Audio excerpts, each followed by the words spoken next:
folk. Red Sox fans have longed to hear it. The Boston Red Sox are world champions. Papelbon sets. At the belt. The pitch. Swing and a miss. It's over. The Red Sox have swept the Colorado Rockies. The Red Sox are the world champions of baseball for 2007. It hasn't happened at Fenway Park for 95 years. The Red Sox are world champions. Sale winds. He fires. Swing and a miss. Strike three. It's over. The Red Sox have won the world championship. The Boston Red Sox beat the Los Angeles Dodgers 5-1. They win the World Series 4-1. And the Red Sox become the first team in the 21st century with 4 world championships. Can you believe it? All right, welcome in. Thank you very much for joining us here. We are the brand new Fenway Faithful Podcast. Welcome in. We are 3 friends from the University of New Hampshire with a passion for baseball. We're planning this to be a primarily Boston Red Sox podcast, but we plan to cover all big news from around the league. We're hoping to release bi-weekly episodes on YouTube and Spotify. You can find us on YouTube, Twitter, and Instagram. That's YouTube at Fenway Faithful Pod, all one word. On Twitter at Fenway Pod 74388. And on Instagram at Fenway Faithful Pod, all one word. If you survived this first episode, we hope you come back for more. Stevie G, tell us a bit about yourself. What's up, everyone? Thank you for tuning in. Hopefully, you enjoy what we have to offer. My name is Stevie G, proud UNH student, senior. My favorite all-time Boston Red Sox player is 2018 world champion Andrew Benintendi. It was one of the saddest days of my life when he got traded in the peak of COVID. It made a tough situation even worse for me. And a little personal fun fact about myself is way back in the day, I hardly remember it as well as anyone would, but I played Little League Baseball with Red Sox legend Hideki Okajima's son. I'll kick it over to Willard right now. All right, my name's Mike Willard. You could call me Willard. Everyone calls me Willard. Or Gruber. Or Gruber. Yeah, we could get into that later on. But, yeah, Gruber. My favorite Red Sox player growing up was Dustin Pedroia. Classic short second baseman. I was a second baseman growing up in Little League. So, pretty easy to look up to him. Fun fact about myself, I also don't remember this memory that well, but I had lunch with Kevin Youkilis. My dad worked for Bernie's, and he had to meet with Kevin Youkilis for something. He brought me there. We showed up at his house. He lived with his mom at the time. I'm completely outing him right now, but he's definitely not listening. But his mom answered the door. He just woke up. Then he had to come out to lunch with us. Yeah, great time. I'm also Drake May's biggest fan. I was right in front of him at training camp. Day one fan. And Cobb, how about you? So I can confirm that Mike Willard was, in fact, right in front of Drake May for about 6 hours at training camp. He got there before the sun got up and perched himself right out front. So I was there to witness that. So my name's Jonathan Cobb, born and raised Easton, Massachusetts. Favorite Sox player of all time, Xander Bogaerts. Should have been a homegrown and retired Red Sox, but that's gone and past, as much as I'd love to get into that. And small fact about me, big fan of golf. If I'm not watching the Sox, then I am slapping a golf ball around on a course, or I'm watching the tour. So if you see any tweets come out on golf or any hot takes, you can make the soft assumption that that's going to be from me. All right, welcome to First Pitch, our first ever segment on this podcast. We're going to be going over the offseason. The Red Sox had a very busy offseason, kind of a controversial offseason, some may say. So some of the notable acquisitions they had was Ranger Suarez coming in 5-year, $130 million deal. Wilson Contreras and Sonny Gray both coming in trades. We got rid of Hunter Dobbins, Brandon Clark, 5th prospect in our organization. and Richard Fitz. A lot of player to be named laters and cash involved in those deals. We also acquired Yohan Oviedo with the Pittsburgh Pirates. We got rid of the password. I'm not even going to try to pronounce his name, but we got rid of the password. We also acquired Tyler Semeniego, a lefty, might be a good depth piece. We also acquired Caleb Durbin from Milwaukee, giving up Shane Drowan, thank God, David Hamilton, and Kyle Harrison. We also got Andrew Monasterio, Anthony Ziegler, and a Comp B pick. We also signed IKF, $6 million. Some notable departures. Alex Bregman signing with the Cubs, 5-year, $175. Rob Refsnyder to Seattle, 1 year, $6 million. Jordan Hicks, thank God, he's also gone. Traded to the White Sox. And we also gave up David Stanton on that deal. All right, to start some of these moves, we're going to go over to Cobb, talking about Caleb Durbin. Yeah, so I'm going to go over that entire Kyle Harrison and Shane Drowan trade. So first up, Caleb Durbin, 26 years old, coming off a third-place finish in the NL Rookie of the Year finish. All things point up with Caleb Durbin, high floor, low ceiling type of player. And that is not a joke because he's actually 5'6", so he really is a low ceiling type of guy. 5'6", 185, short, stocky build. Sneaky, can steal some bases. He does have some gap-to-gap power. And we have his hit chart from last year that shows he might have some more extra base hit and home run potential playing 81 of his games at Fenway Park. He played mostly third base for Milwaukee last year, but he was actually a primarily second baseman throughout his minor league career, so it looks like he'll have some flexibility at two positions of need for us. He's going to be under contract through 2031. Again, this past year was his rookie year. And in 9 games for the Brewers last year in the playoffs, he was 8 for 29 with 3 extra base hits. Durbin's best comp is going to be Chase Mydrith. If you were devastated that we traded him for Kyle Teal, then you will be very excited that we got Caleb Durbin. They are both high contact, low K percentage, low power, scrappy, decent fielders, just good baseball players altogether, but again, low ceilings. They're never going to probably touch an 800 OPS, but they're never going to hurt you either. The other player that we got in that trade, Andrew Monasterio. Monasterio's 29 years old. He profiles as a pretty strong fifth infielder, which isn't much of a compliment. However, when our fifth infielder last year was David Hamilton, this is actually a massive, massive upgrade. Monasterio can play anywhere in the infield. He's logged an inning all across the dirt. He's under contract through 2030, so he's got 4 more years. He definitely profiles as a below-average league bat. 533 big league at-bats over 3 years. He's got a 672 OPS. However, his 2025 was the most encouraging with a slash line of 270, 319, and 437. So, altogether, he's got a below-average hit tool, and his value comes from his versatility on the infield. Where his fit comes with this team is going to be very interesting. Given that we already have Sogard, IKF, and Nate Eaton on the team, it's going to be very interesting to see if Monasterio cracks the opening day lineup.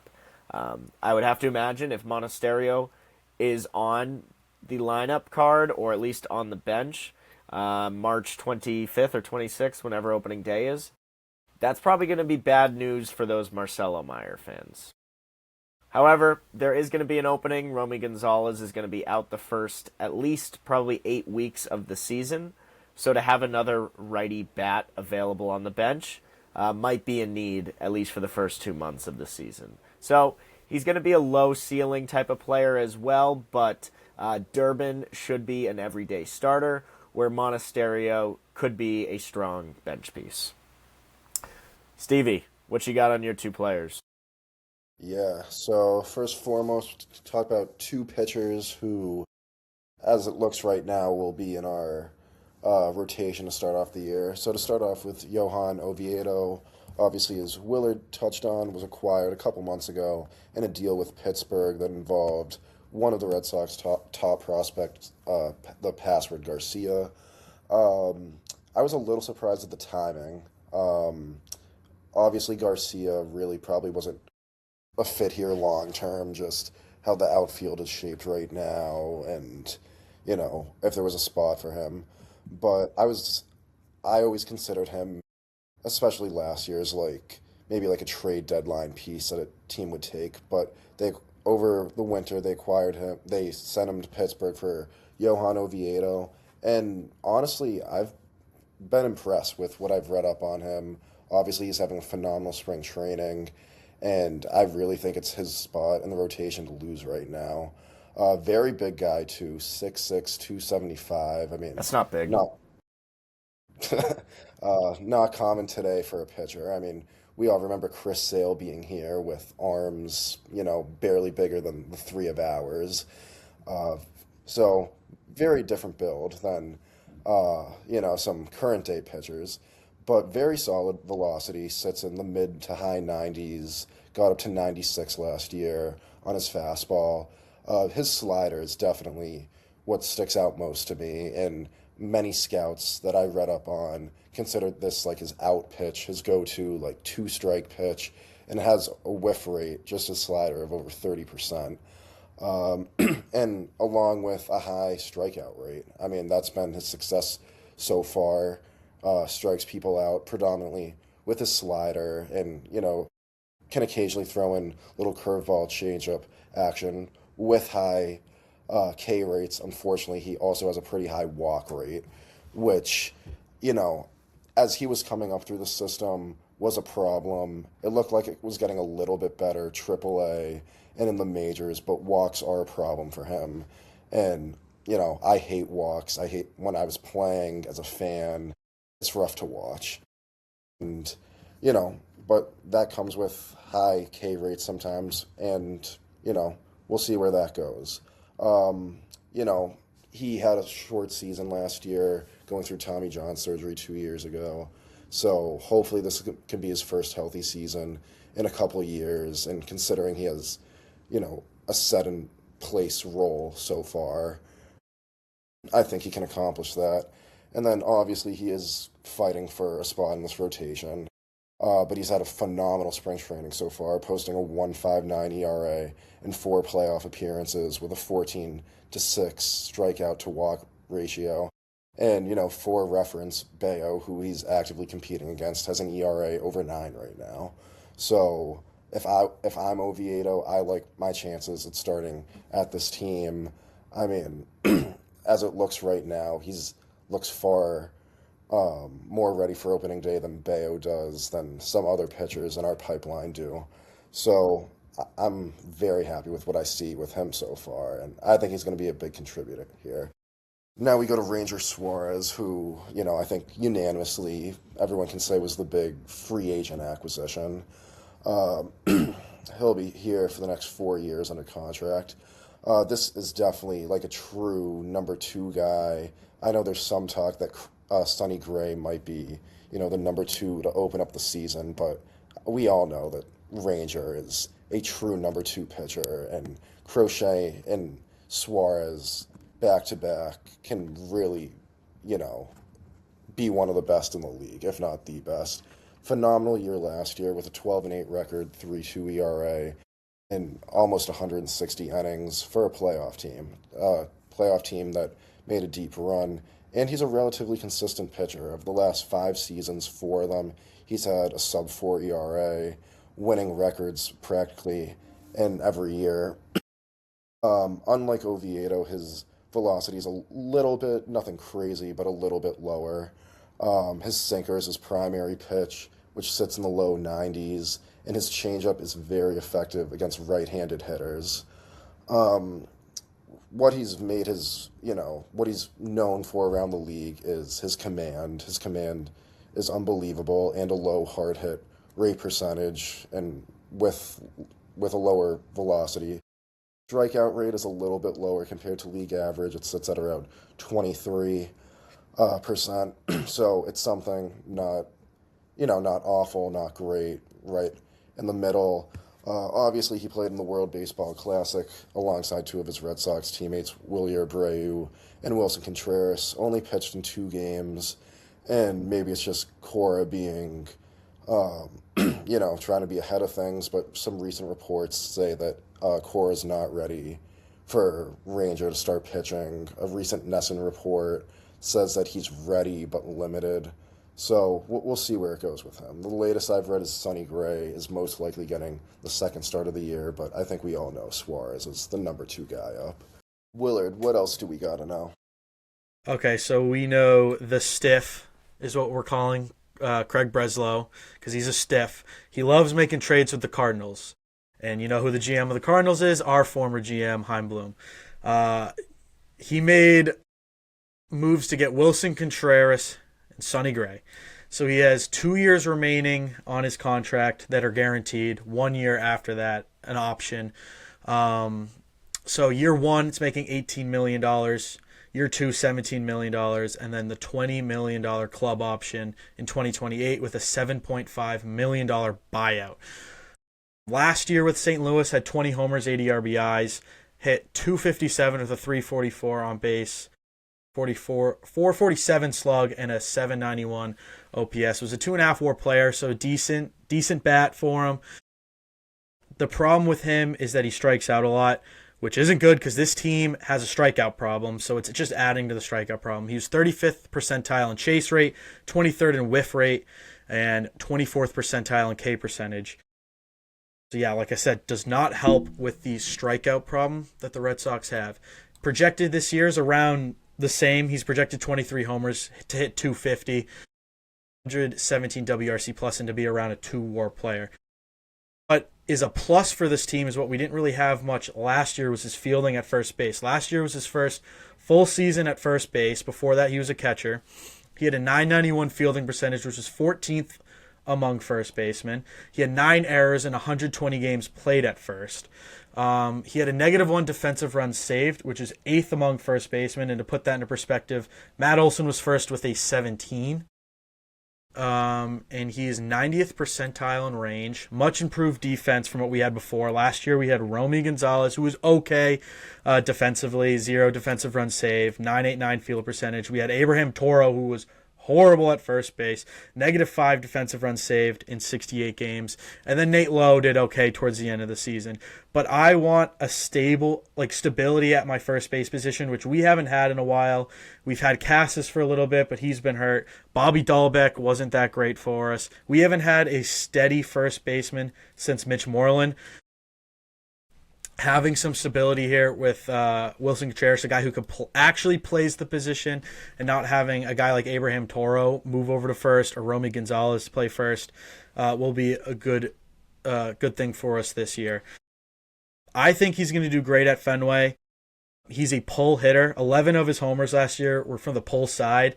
I think the monster will be his best friend. 50 of his hits were to the pull side, and 38 of his RBIs were as well.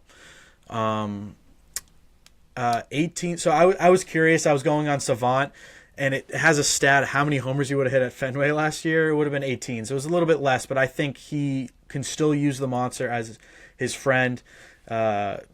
Short wall over there, and especially for a guy that pulls the ball a lot like that. He also would have hit 27 homers in Toronto, which is going to be nice going to Toronto a lot this year. And then I think he could be a solid middle of the order bat. We need a middle of the order bat since we got rid of Rafi. And he's slotted to hit 4th for this team. I think Cora's already came out and said he's going to be our cleanup guy. So I think he'll be able to do that well. He hit 279 with runners in scoring position last year, which was 62 hits, and then he hit 255 with runners just on base. So I think he'll be a good 4-hole hitter for us. Next, we'll go into Sonny Gray. He's 36 years old. He's turning 37 in November, so he's up there. It's practically a 1-year deal. There's a mutual option in 2027. He's making $31 million this year, $30 in the mutual option, $10 million buyout. But St. Louis sent over $20 million in the trade, so it's not actually a $30 million contract. Makes it look a little nicer. He's coming off a 4.28 ERA in 32 starts with St. Louis last year. 200 strikeout season. He's done that now back-to-back seasons with St. Louis. He had 200-plus strikeouts. He's very reliable. In the last 3 seasons, he had 32 starts, 28 starts, and another 32-start season. He's only pitched under 25 starts 2 years in his career, and I'm not including 2020 or his rookie year. In those seasons, he pitched 24 starts and 22 starts, so it's still not terrible. And then he's pitched over 200 innings twice, both with Oakland. Only let up 38 walks last year. This is one of his strong suits. He does not walk guys. He has a career 2.9 walk per 9 in his 13-year career and a 9 K per 9. So he does very well without walking guys. And with some of these guys on our team, like Oviedo, who could have some walk issues, I think having a guy who could command the zone and not walk guys is huge for us. 93rd percentile in walks in 2025, 81st in chase percentage, and 68th in whiff percentage. He has a big old 7-pitch mix that he uses. 4-seam fastball, sweeper, curve, sinker, cutter, changeup, slider. Doesn't really use the slider at all. Changeup, only 8%. He's mainly going to use that 4-seam fastball. Used it 22% of the time last year. Average around almost 92. His sweeper is going to be one of his best pitches. Use that around 19% of the time. Averages around 85. It has around 15-inch break and a 4-inch of drop, so a lot of movement on it. And hitters hit 151 against his sweeper last year and had a 241 slug. 42% whiff rate on that pitch, so it's going to be one of his best pitches. He also uses the curve. It seems to be his out pitch. He has a 35% put away percentage on that, 33% whiff percentage, and hitters only hit 213 on it. He uses that 19% of the time, averages around 80 miles an hour, has 12 inches of break and 13 inches of drop, so pretty nasty pitch there. He uses the sinker a decent amount too at 18%, and then the cutter at 13%. Some people say he might not be able to pitch in the big lights. I think that's a little overrated. Everyone crapped on him for his time in New York, but he had a 3.72 in his first year and a 4.90. 4.90 isn't that great, but I think it's a little bit overrated, and I think he'll do just fine pitching in Boston, and I think he'll be a great number 3 or even a number 2 on this team. He's the great strikeout stuff, great command, and this will help with some of our depth pitching issues we've had in the past. All right, Cobb, what do you overall think of this offseason, and what was your favorite move that the Sox made? So my favorite move is going to be one of Stevie G's that he mentioned last topic, Johan Oviedo. Johan Oviedo was my favorite move of the offseason for a number of reasons. Number one, we at least helped the logjam in the outfield. We haven't solved it, but trading the password for Johan Oviedo helped. Johan Oviedo is a high upside pitcher. He's a year plus removed from Tommy John. It's very clear that if he can control where he's throwing his pitches, he's going to be an elite pitcher. He's not going to be an average or a good pitcher. He has all the makings to be an elite pitcher. I would consider him kind of the anti-Sonny Gray, where Sonny Gray has been in the bigs for upwards of 10 years. He can control his stuff. You know what you're getting from Sonny Gray. Oviedo is a big question mark. And I actually think that's a good thing, because our depth at starting pitching will allow for, if Oviedo doesn't have it, if he's not that guy, if he truly has no idea where the ball's going, we have enough depth where we don't need to sit through that for 2.5, 3 months. We can replace that quickly. Conversely, if Oviedo has it, we might have the best number 3 or number 4 pitcher in the league. So Johan Oviedo, because of his potential, because of his fit with how our roster's constructed, is going to be my favorite move of the offseason. Stevie, what you got? Yeah, I mean, obviously I'm excited about all these guys, and Oviedo's obviously no exception. But for me, pretty easily, I'd say Wilson Contreras. Obviously, Oviedo, all these younger guys, they still got stuff to prove. But Wilson Contreras, we know what we're getting from him. Yeah, he's not going to be an MVP candidate. Yeah, he's not going to break records or anything. But, you know, we all know who he is. He's a proven veteran bat who you can confidently say can go out there every day, play first base, solid defense, get your team in the games. Definition of a veteran with four playoff appearances, all with the Chicago Cubs. And I'm sure, as you guys know, with the Cubs being my second favorite team, the 2016 run they had obviously means a lot to me. But it's always good. It's always good to have guys in the locker room that have been to the playoffs, know what they're doing, and can be a good leader. And I think that's exactly what Contreras could be. Solid power. He's not going to hit 40 home runs, but he'll get some up there. And a team that looks desperate this year for some power, hopefully he can be one of the bright lights in that way. And I think, as Willard touched on, I think he's going to hit great at Fenway. I think it's a good fit for him, and it looks like some other AL East parks would be good for him too. And, I just think a move like that, a veteran appearance for a team that wants to go to the playoffs and should go to the playoffs, is exactly what they needed. Willard, where are you at? I overall like this offseason a lot. I mean, yeah, we lost Bregman, but bringing in Durbin, I love the Durbin move. I love the rotation moves that they made. We're going to have one of the best rotations in baseball. My favorite move was bringing in Ranger Suarez. This team desperately needed a number 2 pitcher. You saw that in the Yankee series last year where Crochet dominated, and then after that, we didn't really have much. Bayo completely crapped himself, and then we had Early, who pitched well, but we had to fast track some rookies up to the majors to come make a start for us in an elimination game. I'd rather just have some veteran guys there that could make those starts. Giolito was also hurt, so he couldn't start in any of those games. We desperately needed a number 2. I think if we had a great number 2, we sweep that wild card series last year. Ranger Suarez is that guy, and like you said, with Wilson Contreras having his playoff experience, Ranger Suarez has tons of playoff experience. He has some World Series experience, even though they didn't win it. I love Ranger Suarez. As long as we put a great defense behind him, he's a big ground ball pitcher. I think he'll do fantastic for us. Having a 1-2 punch for the playoffs will be huge. All right, in our next piece, we're going to do my favorite part, which is our X Factor segment. So, as I'm sure most know, Fangraphs published what they believe will be the starting lineup and rotation for the 2026 Boston Red Sox. And in this piece, we're going to talk about our biggest takeaways from it, our biggest question marks that we have right now, and see where we're really going with this. So, Willard, what are your biggest, right now, X factors for this lineup and the rotation? So I'm going to first start with Willy Abreu. Can Willy Abreu finally live up to Cora's expectations? I feel like every spring training, the beginning of the season, Cora always is talking about how Willy Abreu can be the best player on the team. He carries, he has such high expectations for him. And he's been solid for us, but I think there's another step he can unlock. 23, only 28 games, small sample size, but he was a high average guy. 316, 388 on base, 474 slug, 862 OPS. But since then, he hit 250.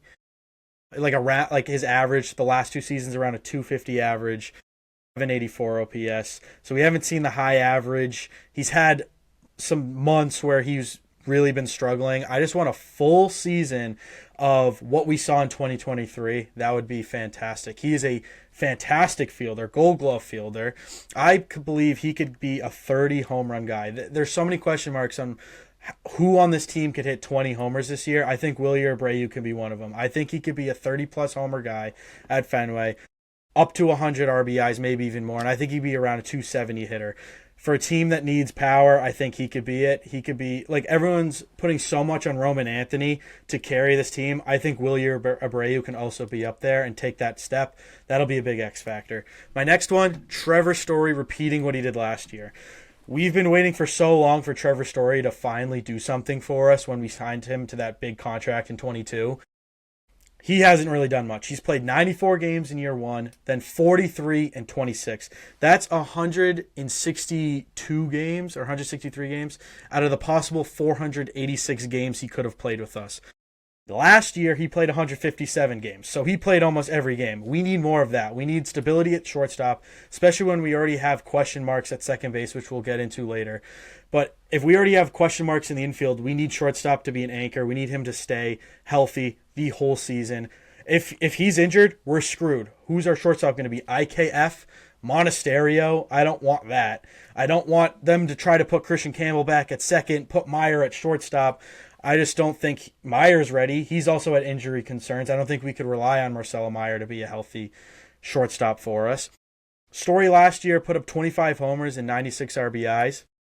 Hit 263, 308 on base, 433 slug, and a 741 OPS. You'll gladly take that from him nowadays. He's getting up there. If he did that in Colorado, that is a down year. But in Boston, he hasn't really done that much. So if he could repeat that, that's high production. I will gladly take that.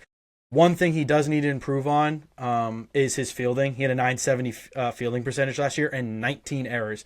He needs to improve defensively, but if we could have a guy who could stay healthy at the position, put up what he did last year, that would be so huge for us, especially because we expected so much from him when we signed him. Then my last X factor is Wilson Contreras. I kind of got into it earlier. I think he could be a great middle-of-the-order bat, power guy. Haven't had a consistent first base since Mitch Moreland. Not much I need to add on that. I talked about that earlier. Cobb, who are your X factors going into this year? Yes, I'm super excited about Ceddanne Rafaela heading into 2026. He has been on the upward trajectory, albeit slowly, over the last couple of years, with improving his bat from bad, below league average, to teetering with league average last year. With his elite defense, elite base running, if Ceddanne Rafaela can get up to a 110 OPS plus, just healthy but over that league average number, he's approaching a 7 to 8 win type of player. I am very excited to see if Ceddanne Rafaela takes that next step. What we saw from him last year for about 2 months, right in the heart of the summer, where he was one of the top 10 players in baseball, it was a glimpse of something we haven't seen, I'll say it, since Mookie Betts was here. True superstardom. What we've seen with Rafaela is just his patience. When he doesn't swing at pitches in the left-handed batter's box, this guy has all of the potential to be one of the best players in baseball, but he cannot help himself. Ceddanne Rafaela, learn to lay off of those pitches, and you will be not only one of the best players in baseball, you will absolutely be the number 2 most important player on this Red Sox team behind Roman Anthony. Is anybody going to take over second base? It has been 8 years since Dustin Pedroia retired, and we've gotten to see the likes of Christian Arroyo, Christian Campbell, and so many names that I want to forget. It's just so frustrating. Not only are these guys inept offensively, a lot of times they're not even true second basemen. They are Chaim Bloom, the stiff, just kind of putting random guys at second base just to fill a spot in the lineup. Is it too much to ask for just a second baseman to play 162 that isn't named David Hamilton? Is that too much to ask for? I just want a natural second baseman. I don't want a Marcelo Meyer platoon. I do not want Marcelo Meyer. If Marcelo Meyer's our second baseman, he's there 162. He's not there for 95 games and taking him out every time a lefty gets into the ball game. Can we put a guy at second base that will stay there? My last hot take or X factor for this year is going to be Brian Bayo. I think it's put up or shut up time for Brian Bayo. I think if anybody should feel disrespected entering the 2026 season, it's Brian Bayo. Touted as one of our top pitching prospects, the best pitching prospect we've seen in a long time, maybe since Buchholz, Lester, albeit there wasn't any starting pitching talent that we developed during that era. But anyways, Brian Bayo was touted as that guy.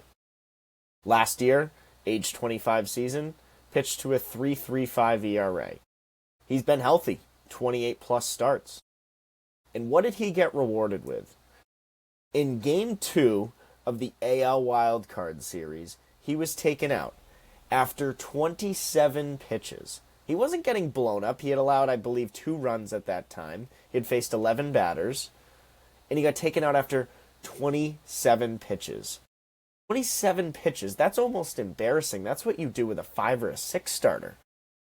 Brayan Bello, who was touted as this next guy, was treated like a 4 or a 5 starter after a regular season that was well above average. He was fantastic throughout all of the summer. And our moves in the offseason just show how little faith we have in Brayan Bello. If this front office believed in Brayan Bello, why did we trade for Oviedo, Sonny Gray, and throw in an absolute bag to Ranger Suarez? What all of those moves show me is that we have no faith in Brayan Bello. And it seems like Brayan Bello's fall from being the top prospect, the 98-mile-per-hour sinker with the elite changeup, who's now just this 4th, 5th of the rotation guy that can't stop letting up home runs. He is not on either of those spectrums. He's somewhere right in the middle, but I think he's on the better side of that. I think Brayan Bello should go into this season with an absolute chip on his shoulder. I think if he shoves to a sub 3.5 ERA, just like he did last year, I think he will show the stiff and all of these fans that, frankly, he is that guy that we had expected him to be, but we really haven't treated him as such. Stevie G, what you got for your X Factors? Yeah, maybe this is a little abnormal, but someone that I'm going to start with is someone who looks like he's going to at least start the year on our bench, and that's Masataka Yoshida. So he's entering year 4 of a 5-year, $90 million contract, significantly overpaid by one of the worst front office executives in the history of North American professional sports. And ever since this man left, it has been a struggle, to say the least, to find a spot for him. His fielding is beyond abysmal. He can't make a throw from left field to home plate, which probably a fair amount of high schoolers can do around this country. And, that type of money for someone who is maybe a mediocre at best DH is a tough pill to swallow. So, barring a serious injury occurring within the next week, he's probably, destined to start on the bench. But honestly, if you have a solid guy who can make contact, left-handed hitter, who can come in off the bench, I mean, that can take you somewhere. Is it worth $18 million a year? Absolutely not. If there was a way to get him off the roster, I would assume that would have already been done. But, maybe they can pull something like they did last year with his injury. That was for the first 2 months plus of the season. But, not the most exciting thing to talk about. But, he's someone that can come off the bench. But, I mean, if he's just going to sit here on the bench for the next 2 years, I really don't understand his point of being on this team. But I know no team would eat $36 million over the next 2 years for a below average at best designated hitter. But, I mean, he's something on the bench, so why complain too much? My biggest question, and something that I've been really disappointed with this spring, is Marcelo Meyer. I mean, the amount of hype this guy has gotten the past few years since he was the number 4 pick in the 2021 draft. It's tough. Obviously, last year was a small sample size, but what's not becoming a small sample size are these frequent injuries year after year, and it's starting to get a little concerning. Obviously, his what should have been his rookie season was cut short due to an injury, and this spring has just been rough to see. I mean, it's gotten a little bit better recently, but he just does not look ready. He looks like he's in his own head. And, Alex Cora has floated the idea that, he may not start on this roster. And unfortunately, I think at this current moment, it's deserved. I mean, I'd love for him to be the star that he was destined to be for years. But at this current moment in time, it's not looking that way. One stat that really stuck out to me is, again, it's a small sample size, not going to overreact. But last year, against right-handed pitching, he hit .248. That's not that great. I mean, again, not writing him off now, But I mean, that's a tough number. Obviously, a 154 batting average versus left-handed pitching. That's putrid, but he is a left-handed hitter. But I was pretty surprised. 248 against right-handed pitching. I mean, I think Dahlbeck against lefties, his rookie and sophomore year, was doing better than that. So those are tough numbers to see. So I want Meyer to succeed on this team, both this year and long term. But so far, it's not really looking that way. So you've heard all of our X Factors. And if any of you guys are paying attention, there's two names that were not mentioned. But if you had tuned in to any 2025, 24, even 2023 podcasts, you have definitely heard at least one of these two names. Tristan Casas, Christian Campbell. Entering 2025, these two guys were slotted to be in the opening day lineup. They were pinned as the future of the Red Sox. Entering 2026, neither of them has even a clear role to the opening day lineup or regular at-bats. So, where do we think these two guys are going to end up? Where do we think their future with the Red Sox lies? I'm going to kick it to Mike to open up. This is a tough subject. I was a big fan of Casas. I was an even bigger fan of Campbell. I was so excited for the big three of Anthony, Meyer, and Campbell to come up. So it's disappointing to see what he's done. I don't want him to be a Michael Chavis 2.0, the jersey on your back, Cobb. I don't want a Chavis 2.0. Now, we cannot play Campbell at second, even though it would have solved so many problems just throwing him at second base when we needed a second baseman. But he was horrible at second base. I like him in the outfield, either center or left field. But if I want to play him, he needs to have every day playing time. So I don't think there's a spot for him in the majors. I don't want him to be a bench bat because then he's gonna barely play. I want Rafael Abreu and Anthony, and then even Duran at DH to get everyday playing time. So there's just not a spot on the major league team for Campbell. So get him some AAA time so he gets every day at bats. Figure that swing out. I think he changed his swing in the offseason. Get him some time to get comfortable with that swing and get his confidence back. Then maybe we'll try him again up at the majors because inevitably there's going to be some injuries. And if there's like a long-term injury, then that's when maybe we give him a chance. But I want him to have everyday playing time. I don't want him to be a bench bat in the majors. With Casas, I don't know if he's fully healthy yet, but I am in no rush to get him back to the majors. We have Wilson Contreras because Casas was not a good hitter when he was healthy. Start him down in the minors as well and slowly work his way back. I mean, that hitter, I feel like that hitter is still in him.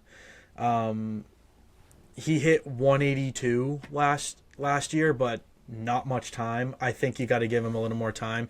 It's going to be hard to trade him. Like, we tried trading him and no one was taking that. You could DFA him or maybe just trade him for a bag of chips. I think we do not give up on Casas. And you never know with Contreras. Maybe he fails. Maybe he's not the guy we think. Or he's only a 2-year contract. So maybe we try Casas again. But his time's running out. But I don't know what else to do. Stevie, what would you do with those two? Yeah. Campbell's a unique situation. I mean, I don't think anyone is truly in favor of just giving up on him. I mean, he was one of our top prospects for years, and just, saying, hit the road now, I don't think that solves anything. Yeah, there's no clear spot for him right now, but injuries happen all the time, especially a long-term injury. If a spot opens up in the outfield, even at second base, if we want to give him another try there. But for both of them, I'd start them both in AAA. I mean, having depth in AAA isn't a bad thing. It just, both of their ages, both of their skill sets, it's just not worth it to sit on the bench every day and get an at-bat every third day. That doesn't help anyone. So I would start them both, especially Casas. I mean, we don't know if he's really healthy yet. Casas, though, a little bit more concretely, I think he needs to be in AAA, also as a form of punishment. I mean, he was not good the start of the season last year. Like, he just was not good at all. I mean, his batting average was in the 100s. He was swinging at some ridiculous pitches. He didn't look comfortable down there. So he needs to be playing on with a chip on his shoulder, because I don't know how much time he has left here. But if he can get back in a groove, we saw what he's done. Like 23, he had some bright spots. There's definitely potential there. What I'm just very scared of with Casas, though, is, down the line, if he goes to a smaller market team and starts balling out there, we'd look like the dummies. But I kind of fear that's in the horizon. But for now, just start them both in AAA, get them playing every day, and, see where the season takes us. I agree with Stevie's vision for Tristan Casas. If I could look into a magic 8-ball, I think in 2 years we're watching Tristan Casas rake for some small market 4th place team. And you know what? I'm kind of okay with that. I was the biggest Tristan Casas fan coming up. I'm all for the high walk rate, high power. You take the strikeouts with that as well. Big first baseman, where we were trotting out some guys that were, frankly, small and inept at that position. And Casas isn't great, but I think he holds his own over there at first base. He hasn't been a major league quality hitter since 2023. We are getting 3 years out from the last time he was actually productive at the major league level.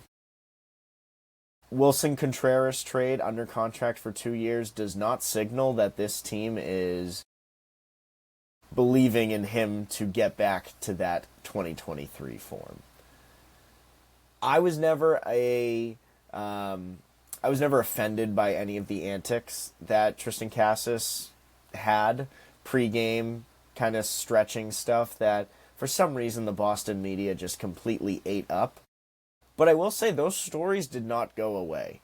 And it doesn't matter whether I'm offended or pissed off about it or not. Clearly, it seems like the veterans on that team are, and they have been for some time. So to have a guy that hasn't been productive in 3 years, with all of these antics that rub people the wrong way, yes, he has that high potential, and he could turn into a 40 home run, 400 OBP guy, which I think we all know that is in there somewhere. I don't think that's ever coming out in Boston. I really don't. And speaking of that first base position, about 7-8 months ago, after the Rafael Devers trade, we gave Christian Campbell a first base glove and said, here, you go figure this out. Now, Christian Campbell's an athletic kid. He played infield his whole career. He's got a weak arm, but you can hide that at first base. If we had really believed in Christian Campbell's ability as a right-handed batter and as an athlete on the defensive side of the field, would we have traded for Wilson Contreras for 2 years? No. Campbell has been playing a lot in the outfield this spring training, which I'm fine with. I think that is going to be his position, which is position. I'm using the term position very loosely because he really doesn't have one. He's surprisingly extremely poor wherever you put him on the field. But he does have baseball. He does have baseball sense. I think you can hide him in left field, unlike with Manny Ramirez and JD Martinez, where you hid them for their range. You're really hiding Christian Campbell for his arm because he has none. He kind of throws like a hybrid of all of us three combined, and it's pretty ugly. So, with that said, if Christian Campbell is an outfielder, in my vision, and we already have 4 outfielders ahead of him, all of which have more than 3+ years of team control, there is no role for Christian Campbell on this team. He just signed an 8-year extension last year. we are not going to keep him in Worcester until 2030. He's either approaching one of two things. He's approaching Rusney Castillo territory, where he is going to be buried in the minor leagues, which I'm very fearful of, given that he has no major league position. Or he's going to get traded for pennies on the dollar. He's going to get included in some dump where we finally trade a Jarren Duran or a Willie or Abreu, and we get pennies on the dollar back because we're giving up Christian Campbell and the contract that goes along with it. Christian Campbell, at this point, is a net negative asset. At least Cassis does not have a long-term deal tied up with him. In my opinion, Campbell's future here is very, very bleak. It's going to take a significant trade for a current outfielder in order to get him any semblance of playing time with the major league team. I don't see that happening, and for that reason, I think Christian Campbell's best opportunity to play for the Boston Red Sox was last year. And I think his time as a starter for the Red Sox is going to be pretty much over. So you're trading both? I don't think you can trade Campbell unless you are completely... You're taking pennies on the dollar back. I don't think you can necessarily trade them both. You're getting pennies on the dollar back for both. But I don't think either of them has a fit on this team. I think it's pretty clear neither of them does. Which is sad. I remember watching Campbell in those first weeks. I'm like, just please don't be another Chavis, because I was so excited for him to play second base. But do you see a world where he picks up the second base glove again, and maybe when because Story's getting older, we move Marcelo at some, not this year, but in the future, Marcelo to our everyday shortstop, try Campbell again at second base, and have Durbin play third? Is there a world that potentially happens? I think that's the most perfect world. But I think if that was reality, then that would be happening right now. And I think there's a reason that Christian Campbell is slotted in the outfield in spring training, and they have completely thrown away the idea of him being a major league second baseman. He's inept. He can't do it. You and I can play second base. That doesn't mean we can do it good. We play it just as well as Christian Campbell. All right, so to wrap up what we've been talking about tonight, we're going to end off with some bold predictions that we think some members of the 2026 team can accomplish, and then, of course, what we're most excited about for this upcoming season. So to kick us off, I think Connolly early, when someone goes down or something happens, he will get a spot in this rotation and will not give it up. I also think he's going to finish top 3 in Rookie of the Year voting, and separately, I think the Red Sox will make it to the American League Championship Series this year. I know that's a stretch. It would be a big step up, but I think the team is capable of that. And then most excited for, obviously, always excited to get back to Fenway. This pitching staff is one of the deepest that I can remember, and all this young talent that's coming up. Obviously, we talk about Roman Anthony, Mello Meyer, all of them, but even these young pitchers, so many other people that are coming up and can make their mark here and for upcoming years is something I'm excited for this upcoming season. Yeah, I'm super excited for this depth because we can start 14 batters and 8 starting pitchers at the same time. Oh, wait, you can't. So depth is really just a complete fugazi. It means nothing. It really means nothing. But to get back to it, my bold prediction for 2026 is that Ceddanne Rafaela gets hot and stays hot. He finishes top 10 in the AL MVP voting. He's going to have an 8+ WAR if all goes well, and his bat stays hot, and he just stops swinging at pitches in the left-hander's batter's box. It's really, I wish it wasn't that simple, but it really is. Outside of that, what I'm most excited for in the 2026 MLB season, I am just going to be enjoying the season as much as I can. Because, as we all know, the 2027 MLB season is in complete limbo. The CBA runs out at the end of the year. It appears that Rob Manfred and the owners are up for a fight, and a large one at that. So, the nature of our sport, free agency, the draft, everything is going to be brought up, potentially changed. ABS, whether you love it, whether you hate it, it's here to stay, and if anything, it's going to get expanded even more. So all that I'm trying to do is just enjoy the game while we have it, because I'm very nervous that this time next year, we're not going to have a season that is days away. We're going to have a season that is in complete limbo, complete question mark. We're not even going to know if we're going to see baseball in 2027. Also, screw Rob Manfred. Mike, what you got? I agree with that. Rob Manfred is a dork, and so is Mark DeRosa. But I'm going to get very bold with my prediction. I'm actually changing up what I was thinking I was going to say. I think Willie Abreu will be top 5 in MVP this year. I was talking about it earlier. I think he's going to have it. He has a next step that he can get to. I think he will hit that top 5 MVP. Lock it in now. Put your bets down, whatever.